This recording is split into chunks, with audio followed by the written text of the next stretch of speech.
asalaamaaleykum mbokk jullit yi mbokk taalibe yi ak képp ki nga xam ne rek yow yaay safoo bernde ñu ñëwaat ak yéen ci seen émission tey jii nag boo gisee ñu leen di wax nag dal leen ak jàmm ci émission bi mu nekk loo xam ne dañ ci kontaan lool maanaam dañoo dugg ci weeru safar bi te xam nga ku ne safar rek xam nga ne mooy bernde mooy suñu yëf donc tey jii nag fan yi yëpp fii ba 18 safar moom di jàll incha allah li ñu bu ñu ci yàlla bàyyee ak jàmm ak salaam li ñu bëgg mooy defal leen ay bernde yoo xam ne pour ñi nga xamante ni dañuy am ay ganak ak yu demee ni ki noonu ñun daal ñu nekk ci muudu ci ambiance su safar bi di ak wàccaayu màggal gi donc sans plus tarder tey nag dañ leen di indi li ñuy wax shawarma xam nga defaroon nañ fi shawarma mais tey beneen version lañ leen di indil mu nekk bu ginaar donc lii nag moo siy dem dinañ soxla ginaar comme on l'a dit dinañ soxla aussi soble dinaa leen wax lu ma koy doyee après dinañ soxla suñu ay épices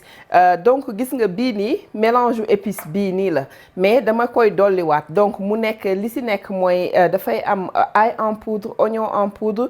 cumin curcumin dina si am aussi dinañ si def poivre noir dinañ si def tamit li ñuy wax kii 5 épices muy maanaam épices yu jamaïcain yi bu ngeen gisee chaque fois dama mooy doom yi boo ko amee xayrun nga daal di koy wol soo ko amul nga jël poudre bi nii comme man ni ma amee nii ma am fi aussi li ñuy wax poultry seasoning lii comme genre dafay am sage ak yooyu nga xamante ni pour ay ginaar la daal maanaam dindi sa caayu ginaar tuuti donc moom aussi ku ko amul benn problème donc nga jël clé yi daal muy lan cumin beeg boo jëlee tamit sa clou de girofle muy maanaam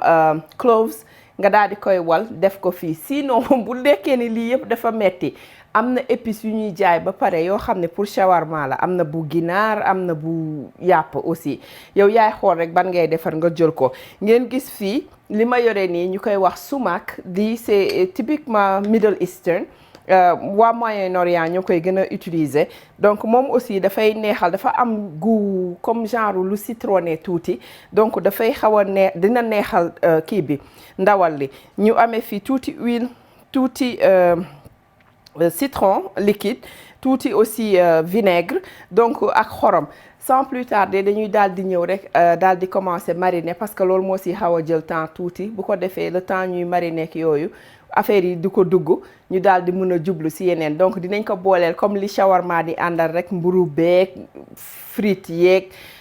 salade yeeg yu kenn xamul yi noonu donc ñu ànd ak yéen si waañu bi bismillah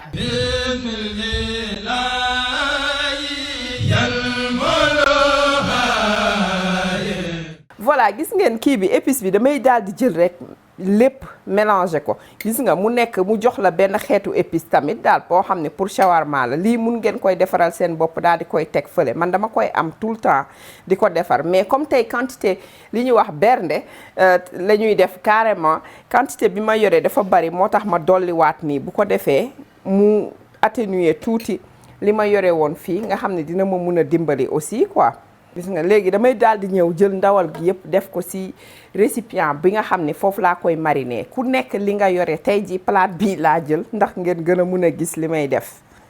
waaw li tax may def quantité bu xaw a bari maanaam damay jël xëy na sax duma def lii yëpp daal mais dinaa ko mariner yëpp waaye damay def loo xam ne dina ëpp pour ñun bu ko defee même recette bi lii des li parce que lépp du ngeen ko mën a lekkandoo ci benn fan mais lii des li mun na nekk pour xale yi bu ñuy dem jàng ji walla kii dem liggéey mun na ko def ci lunch box am muy nekk loo xam ne moom lay añee buy dem liggéey walla école donc loolu noonu mu nekk beneen yëf te mun nga ci def façon bu la neex gis nga bii dafa bari curcumin bu baax sax moo tax defuma sax fii kii curcumin defoon naa ci aussi tuuti kaani dama ko fàtte limaale ñu jël sumac bi def ci moom c'est optionnel daal di jël tuuti huile gis nga li may def ci diw bariwul dara c'est juste pour marinade bi mun ko dugg citron te leneen li ma leen fàtte wax muy gis nga bu ngeen xoolee ndawal li dama ko mariner woon comme d'habitude rek ni ñuy def marinade bu classique la ñuy def toujours di ko denc ci frigidaire bi léegi loolu xorom poobar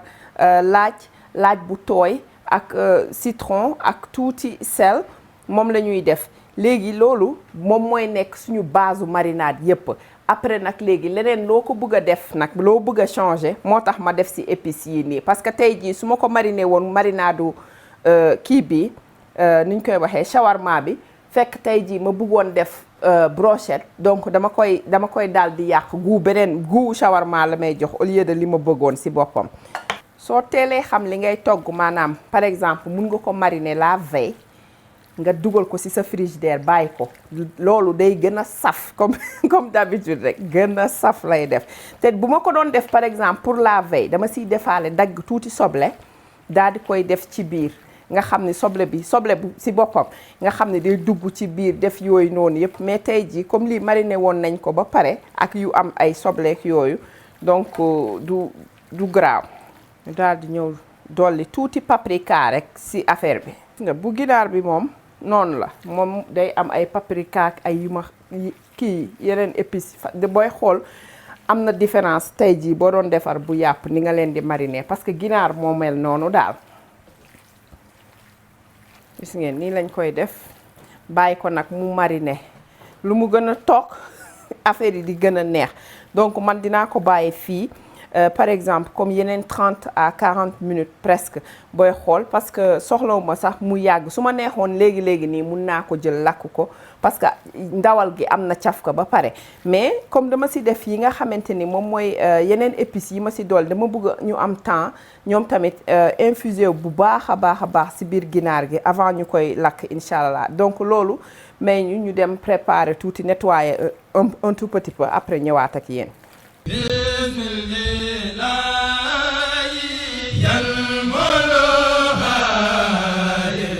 gis nga suñu kii bi mu ngi nii mariner na ba pare xam nga affaire yi dugg na ko et tout léegi li ñuy def mooy dañ koy lakk tey nag dama koy def ci kiiwu barbecue ci nee naa barbecue sax ci lakkukaayu shawarma laa koy def yi nga xam ni bu maison la mais ku ko amul dinaa la wan aussi naka nga ko mun a defaree sa kër ba nga xam ni di nga am même effet wu spectacle bi ci nekk sans pour autant nga sacrifier lenn ci yëf yi donc li may def mooy damay commencer ak bii ba pare su ma paree daal di jublu ci beneen bi incha allah bismillah gis nga dama koy def daal di koy bës ci biir. donc instant bi du ma nekk sax di xaaral ma xool dagg bu gën a ndaw yii nii féetee ci kaw voilà gis nga dañuy ñëw teg bismillah boo leen xoolee chair bi fi mu nekk foofu laa féeteel kaw au lieu de fii der bi di nekk donc ma xoolaat ci suuf laay def yu ndaw yi yu mag après au fur et à mesure may yokk di def yu mag yi.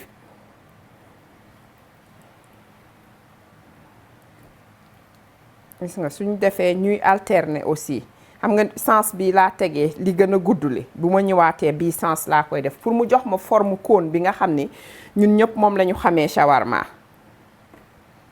gis nga mu ngi commencé jël forme ndànk-ndànk doo ko yàkkamti daal. bi ñuy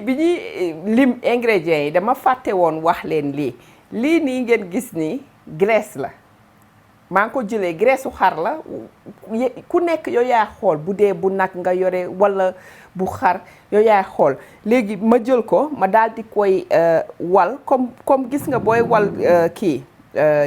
jën bu mokk noonu laa ko walee gis nga mu jox ma kii yu ndaw yii nii léegi lii c'est juste pour xam nga ginaar gi moom dafa xaw a kii amul defuma ci der ni rien parce que bëgguma ko def ak der léegi nag moom laay jël graisse bi teg ko nii ci kaw tuuti nga xamante ni su yëf yi di lakk du am tendance di wow ci sa loxo day am toujours loo xam ni moom moo koy tooyal looloo tax gis nga defuma ci diw bu bari walla lenn ki nga xam ni nag amul graisse bi li muy def mooy dafay daal di jël diw bi il faut mu def diw bu xaw a bari tuuti ci marinadam daal gis nga man damay def su ma jëndee ndawal bu amee graisse bu bari nii dama koy lelli teg fële bàyyi di ko dajale ba ma am lu xaw a takku tuuti ma daal di koy jël wal ko donc nii rek nga koy tegee ci kaw gis nga mu nekk beneen couche boo xam ne day nekk ci yëf yi léegi ñu daal di ñëw continuer waat encore suñu procédure. voilà gis ngeen fi mu nekk nii su la neexee nag mu daal di yem fii ak yooyu mais xam nga ñun rek il faut ñu xaw ko yanjal tuuti nga xool nga xam ni yëf yi dina xaw a tollook yooyu ba nga xam ni dinañ am li ñu soxla. donc fi mu ne nii comme li ñuy wax rek da ngay mel ni kuy taayee affaire yi. gis nga kaani bi daa def tuuti rek nii donc ñu daal di ñëw def suñu soble suñu paree daal di koy accompagner ak suñu tomate waaw ku soble tamaate ñu soble tamaate comme ñëpp rek. donc mi ngi nii gis nga de gars yi mënul yóbbul ñu dara fi mu nekk nii yéen daal bu ngeen defaree kenn du leen yóbbul dara incha allah.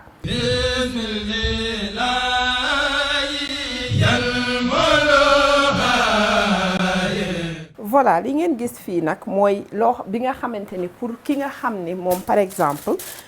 amul comme kii bi ma am nii machine bii nii. donc loolu noonu waxoon naa leen dinaa leen wan nu ngeen koy defee soit nga def ko si lu mel nii gis nga comme genre grillage la wala su fekkee am nga plat boo xam ne day dugg ci four mun nga ko fa defee léegi man li ma leen di conseiller mooy nga def ko ci plat bi directement xaaral ma wan leen par exemple man beneen plat bi ma koy def comme ça doo ko déplacer doo def dara. gis nga dama leen di jox exemple man fii laa koy def pour lakk ko léegi nag ma tegee ko noo xam ne dinaa mun a former comme kii bi ñu defoon sànq bi daal.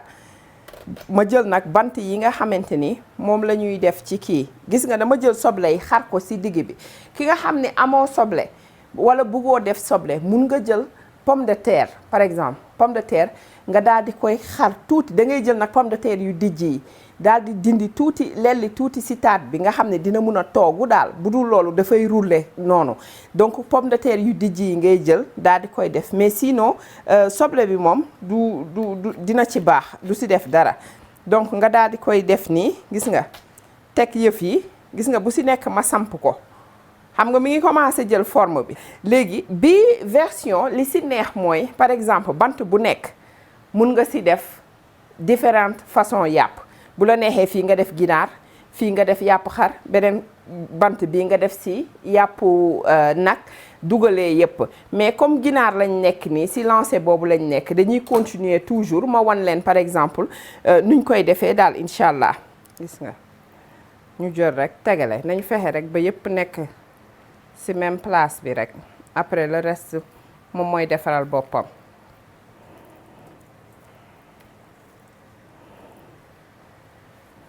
gis nga dafa rëy dama koy wàññi pour mun a am li ma soxla.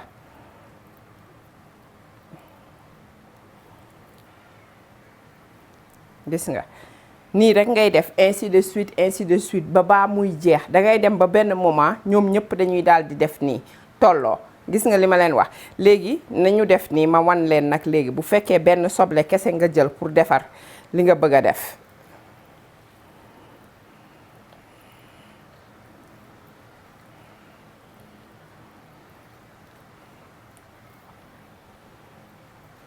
ñu defaat même processus bi parce que waroon naa def sax graisse bu yàgg dama ko fàtte woon. su amee yuy déborder c'est pas grave.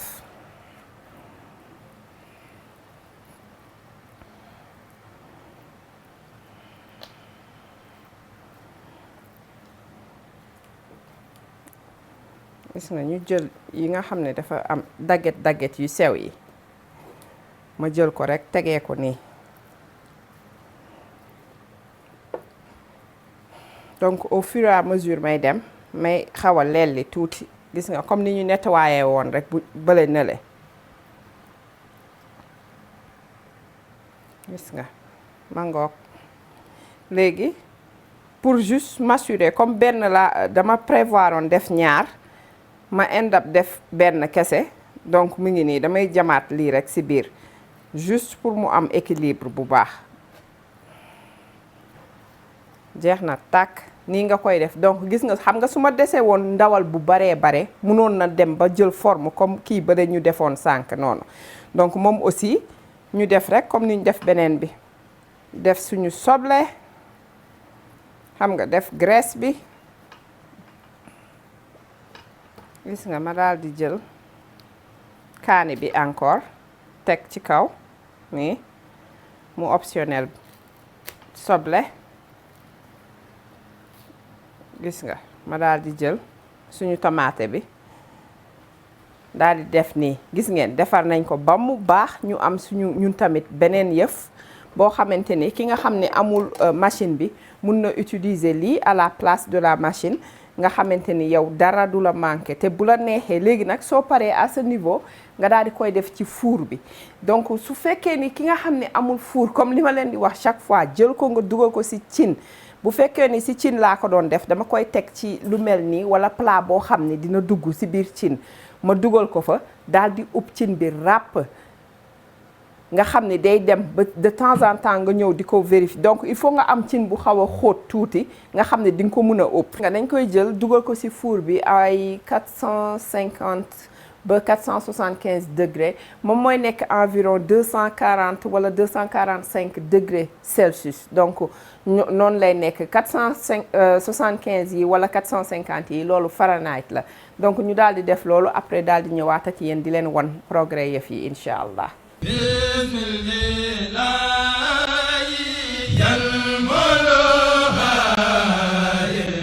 voilà gis ngeen kii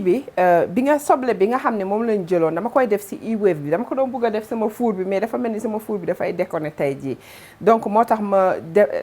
déplacé ko def ko ci e-wave bi donc moom comme four la rek en tout cas comme four daal la léegi li may def mooy dama koy daal di jël gis nga ma def ko ci suuf daal di jëloon soble yi teg fii parce que dama bëggoon def soble ak pomme de terre bi ma koy dugal ci four bi mais four bi daal tey jii nanguwul tàng nee na dinaa xool nag lan la nu mu demee noonu anyway donc léegi soble yi kese laa def ci suuf muy soble yi ñuy defoon ginaar yi loolu dafa laaloon ginaar ba pare te xaw ma neneen nu ma koy def soit dama koy congeler pour leneen loo xam ne dañ koy togg pour bañ a cross contaminer leneen lu ma ko bëggoon def tey jii bala may juum di ko dugal ci ay crudités yooyu donc léegi damay daal di ñëw rek tëj ko moom aussi def ko comme four rek bàyyi mu kii boo xoolee nii sama kubéer bi du ci xaj gis nga du ubbu carrément mais dafa ànd ak moom ay extension yoo xam ne moom nga siy def boo buggee togg loo xam ne comme tey jii su ma bëggoon togg dend bu rëy wala pooju xar bu rëy mun naa ko jël def si yooyu bu ko defee affaire bi jox ma benn hauteur boo xam ni yëf yëpp dinañ mun a togg sans pour autant yëf yi di laalante donc loolu laa siy ñëw teg nii gis nga day mel ni dangay mel ni ku yore sa couscous yee donc gis nga nii rek lañ koy bàyyi moom muy def yi mu war a def yi après de temps en temps ñu ubbi xool nu muy demeek yooyu incha allah. voilà gis ngeen léegi li ma nekk nii di ñëw def mooy damay commencer lelli affaire yi daal gis nga mu ngi togg nii donc yi nga xam ne doore na laay dindi bu ko defee ngeen mun koo xool nuñ koy defee parce que su ma defee nii par exemple mun naa jël sama kudd paaka rek di lelli nii muy tourner ka def yëf léegi dama ko bëgg a arrêter ñëw indi ko fii pour wan leen ñun nu ñuy lellee incha allah donc étape bi lii nii c'est pas nécessaire nga génnee lépp mais juste pour ngeen mun a gis li ñuy def paaka bu ñaw ngay wut man nag xaw ma sax ndax sama paaka bi ñëw na am déet parce que daal daasoon naa ko en tout cas donc bismillah ñu commencé di lelli muy dem gis nga bu kiyee da lay topp gis nga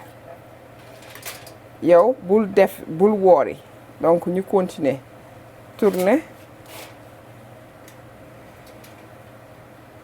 dem ci beneen bi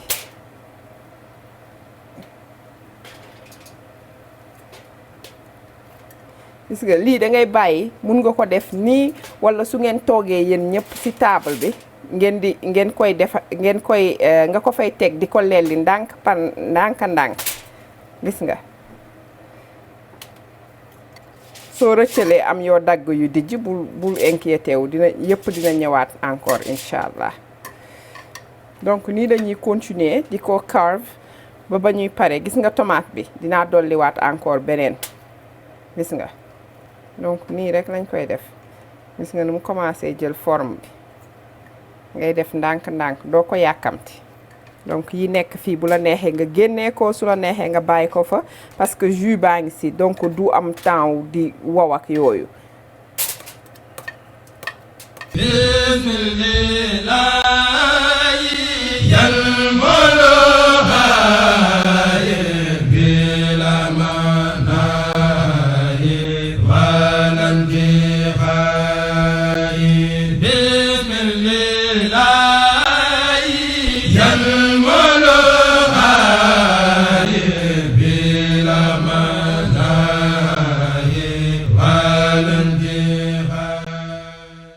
voilà gis ngeen li ñuy ñëw defar mooy suñu sauce bi nga xam ne moom mooy dem ci shawarma bi li ngeen gis nii mooy pâte de sésame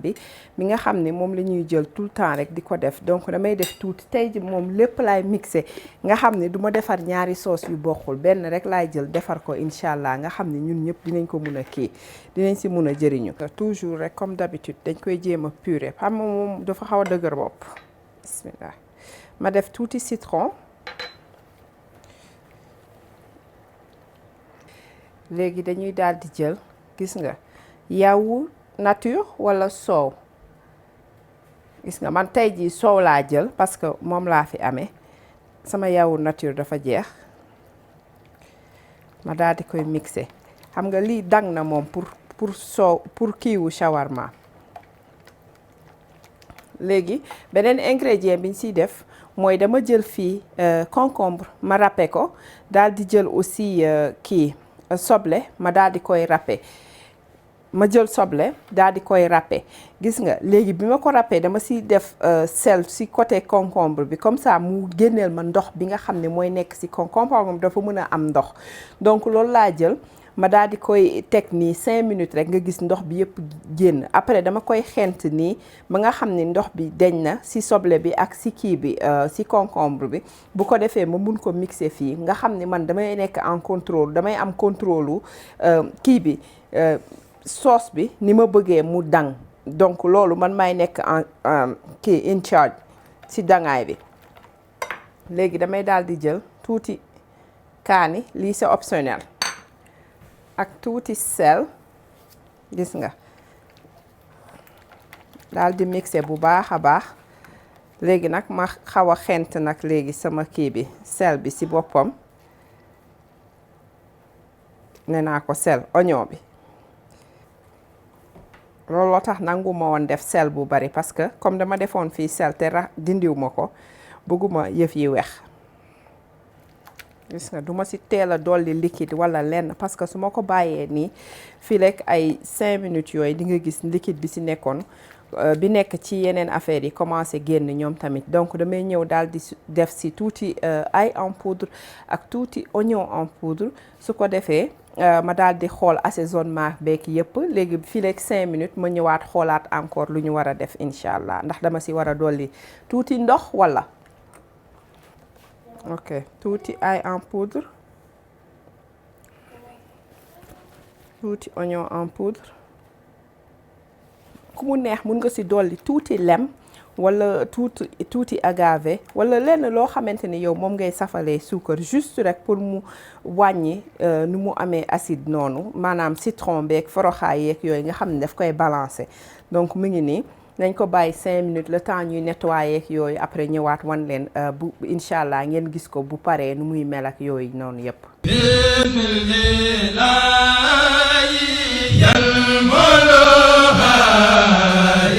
kon nag mbokku jullit yi mbokku taalibe yi ak képp kuy safoo bernde rek yéen a ko gis tey ñu indiloon leen comme son nom l'indique émission bi bernde